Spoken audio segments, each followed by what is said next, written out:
going on, everyone, and welcome to round 11 of the SLR 2016 PS4 League. And today it's the penultimate round, and it's at Brazil, where all of our drivers will be taking part in a very crucial races for that championship, especially if you're down the bottom of the championship. And also the top, where Kostask can win the championship today, and Renault can win the constructors as well. Also, I'd like to apologise for the lateness of this video. It's because of Mr. Stim. Unfortunately, he's had some issues with the video, so that's why it's been taking quite some time to get out. And the actual video itself is one that he made, and then obviously he made improvements on a different one, and unfortunately he deleted the wrong one. So this one isn't quite as good as it should be, let's put it that way. So let's move on with the race. So we've got a 36 lap race, and let's head straight over to the qualifying comparison. Here we are for a qualifying lap with Savage23 coming across the line to start the lap in the raining conditions here at Interlagos, breaking down just before the 100-metre board in the rain. The brakes run really hard on the brakes, managed to get stopped, no lockups. Nice on the traction, third gear up to fourth and fifth, going onto the main straight, and basically just waiting for that sector split to see exactly where you are. And you can see it's obviously purple, and now we're going into the very difficult left-hander. Second gear, short shift to third, fourth, nice on the traction, very steady in the raining condition. Now one of the hardest corners in Formula 1, this right-hander is very difficult indeed. And you can see it's obviously fourth gear, carries the speed very nicely through the corner. And now we're going into the first hairpin, first gear, and then second, especially in the wet. Loses a bit of time. It could have probably done second on its own, the way he took the line. And now into the second one. Again, it's pretty similar. But you can see he goes in second, runs a little bit wide though. Didn't really lose that much time due to the conditions. And now we're going to the last real corner, and it's second gear in the wet, third in the dry. And you can see short shifting all the way up to fourth to limit that wheel spin very extremely. And now what he's thinking about is not hitting these curves and spinning. As Savage you can see really getting edgy on the throttle, but as we come across the line to see where we get, and it's purple, it's second place, it's a 122.106. So let's have a look at the rest of the qualifying results. So as you can see, Savage did get pipped in the end by Abraham123XD with his first pole in that manner car. Very well done to him. Farabout, his teammate just behind in third. Very good qualifying from the Renault guys. That Kostask has been very quick to win the community race the other day. Is in fourth. Kostask all the way down in fifth for his standards, quite far down. Gary Dunnigan actually chose to do the intermediates at the end and managed to set a quicker lap, a 123.0, which I could congratulate him for because it was very difficult out there. I've got to say, Carlos Estes in 7th, Mocky Winks in the other manner in 8th, Nene in 9th, really struggled out there, could have went several times quicker to be honest, but didn't get the lap together. Alan in 10th, who really does struggle in the wet compared to everybody else. Breaker in 11th and Julius in 12th. So, after a very interesting qualifying, let's head straight down to the race. A commentary will be coming from multichannel.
And hello everyone, this is Straight Racing and we're back today for a new race, new highlights video. Today we're at Brazil, Autodrome Jos Carlos in not Mexico City, Jesus Christ.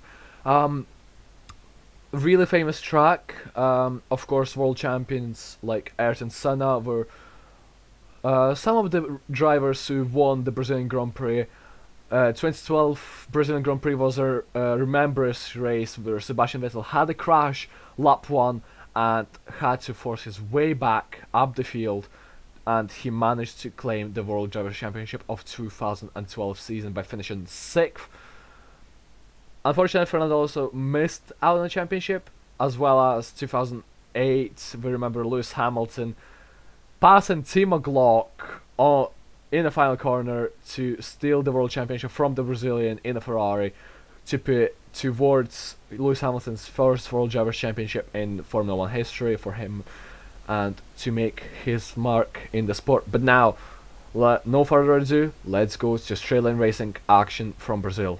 Also the two champions deciders. Let's go. So here we go with 5 red lights here in Brazil and lights out, and off we go. And seems like a really shaky start from Nene, really shaky start from Mocking Weeks already in the wall. Okay for turn 1. Oh, and there's a contact between the Ferrari and the Williams. That is Kostask for sure, as his round in turn 2. But now we go towards turn number 4. It's going to be Savis up the inside of Verstappen Barnet for turn 4. And Savis gets the move down, loses the backhand a tiny bit, but gets the move down. Torosso meanwhile going really deep, and now Mocking Weeks is round. Nathan goes past, and it's not going really well for the Manor driver so far. Meanwhile, Nathan will be trying and get up the field, and oh my goodness me, Alan is the new Kimi Räikkönen. He's lost off to Narnia. No one knows where he is. He is just lost, and we can't do anything about it, can we? But now moving up to end of lap 1, Kostask really trying to have a look on that kid. That kid really aggressive defense and nearly causing Kostask to crash out the race, but Kostask saving the car. Now going to lap 2, same part.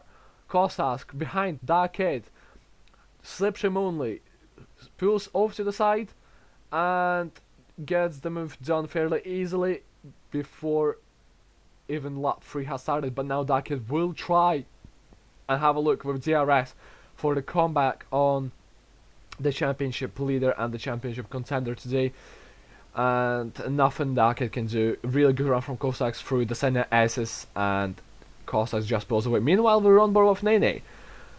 Lap 3, a lot of battling from Nene as Gary Donegan makes a mistake. Nathan will be trying to take benefit from his for the McLaren driver's mistake, and nothing Nathan can do so far. Nothing, not that good. But now we are on board with Gary, and he does have the slipstream, but Carlos going up the inside of Verstappen Barnet, I believe that is, and they're trying to keep he keeps the position. Gary ran the outside of Carlos for turn 3, and now there is, oh my goodness me, it's going to be 3 wide into turn number 4. Carlos is absolutely sandwiched there. Gary goes completely wide. Carlos in P4, Verstappen Barnet third.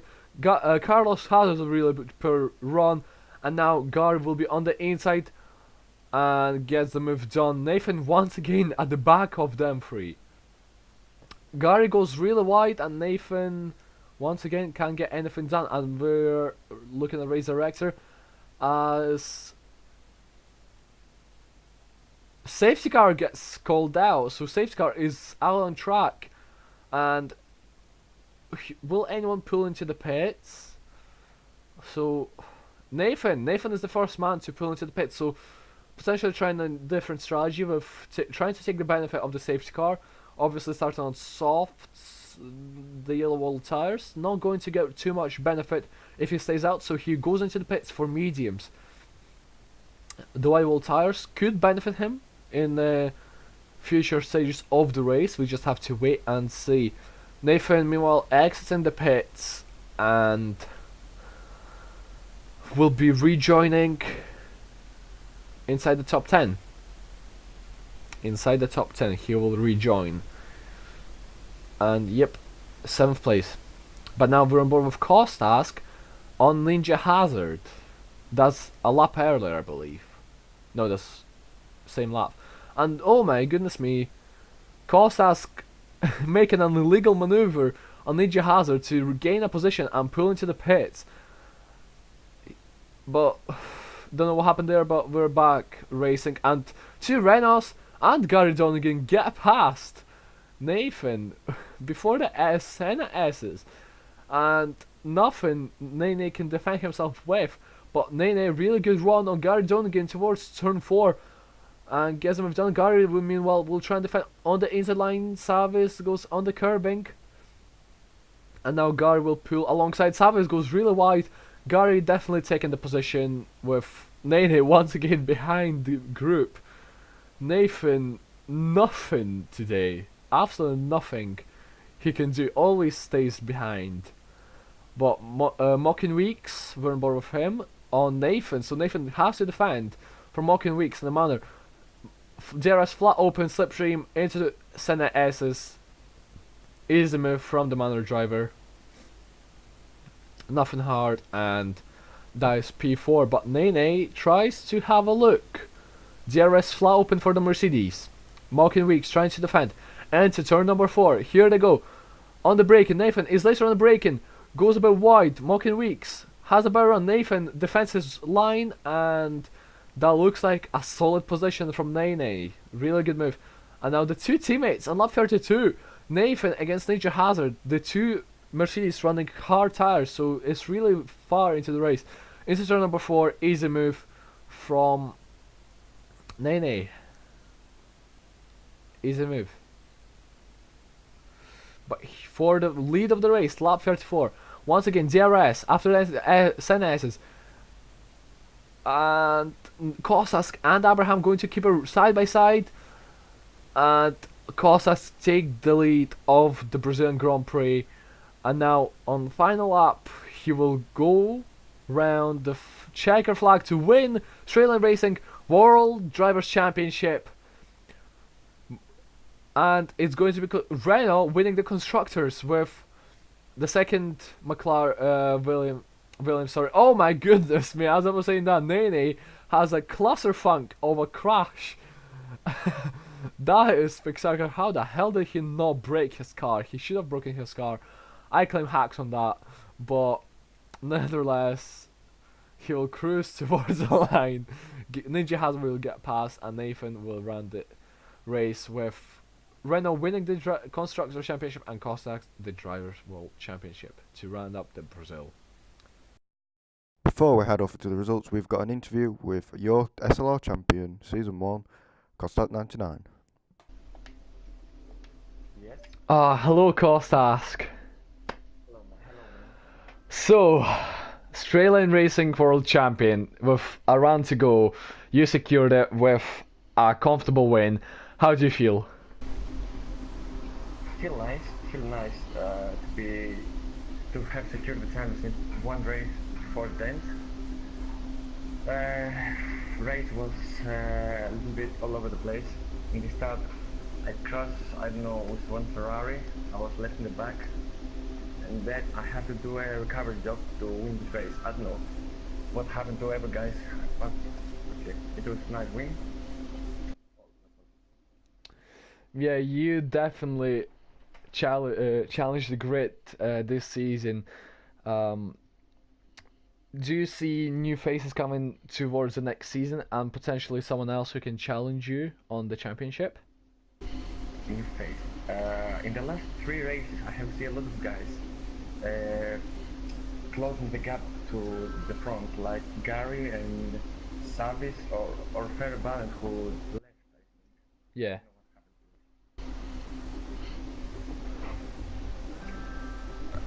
I don't know.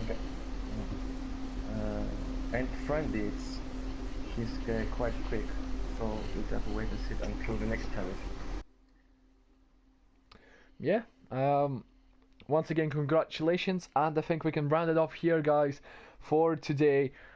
Kostask once again, Constructor World Championship, and next week we'll see you at no, that's a lie, at Abu Dhabi Yas Marina circuit. I'm going to be joining the Renault to race there. Should be a really good fun, making a one-off in the championship. Constructors decider, going over Renault, trying to get them on top. I will really looking forward to give you a battle, Kostask. Trust me, you'll see me in just ahead of you. Hopefully. Right, guys, thanks everyone for watching, and we'll see you next week. Have a good time. Goodbye. So thank you, Mr. Stim, for conducting that very nice interview with our very own Kostask1999.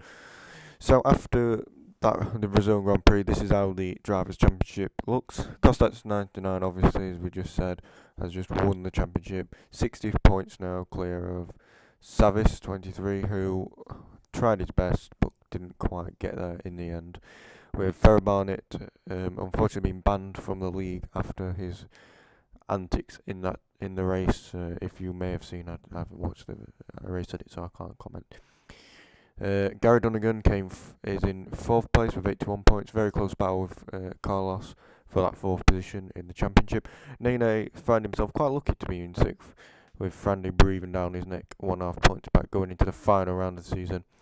And only Evo, PMA and Alan are right behind him as well, only 8 points back. So looking into the bottom half of the championship, we have Mocking Weeks with 37 as well, having a sniff of possibly getting the 6th place that he can possibly get by the end of Abu Dhabi if he gets a little bit lucky. Nelly and Aldar obviously left the league in 12th and 13th. Abraham in 14th, who could possibly get into the top 10 if he has another good result like today. Prince of Shadow 15th with 22 points, and Zibuda in that final 16th spot. And you've got to be in the top 16 to qualify for SLR Season 2 automatically, unless then you'll have to do the time trials. Decky Dives in 17th, Tumas 18th, Rafe in 19th, and Alvaro El Crack 03 takes up the final position. So for the constructor standing, Renault have actually confirmed their constructor standing, as you can see, because Joshua Lee Jaguar obviously didn't get any points. That's why they are 58, not a lot closer.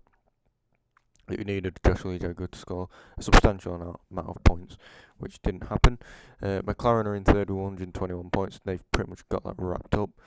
We've got Red Bull in 4th with 81 points, and Sauber breathing down their necks in 5th.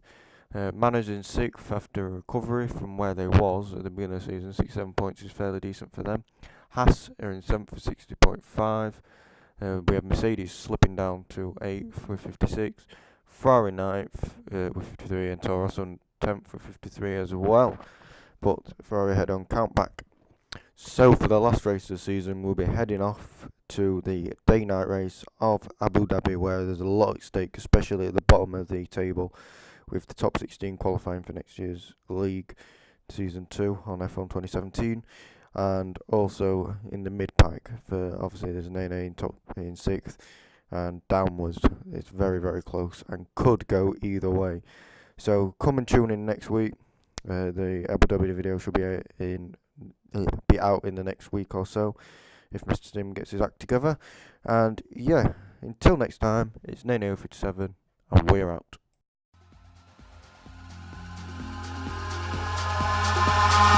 Eyes in the sky, gazing far into the night. I raise my hand to the fire, but it's no use, 'cause you can't stop it from shining through. It's true, baby, let the light shine through. If you believe it's true, baby, won't you let the light shine through for you?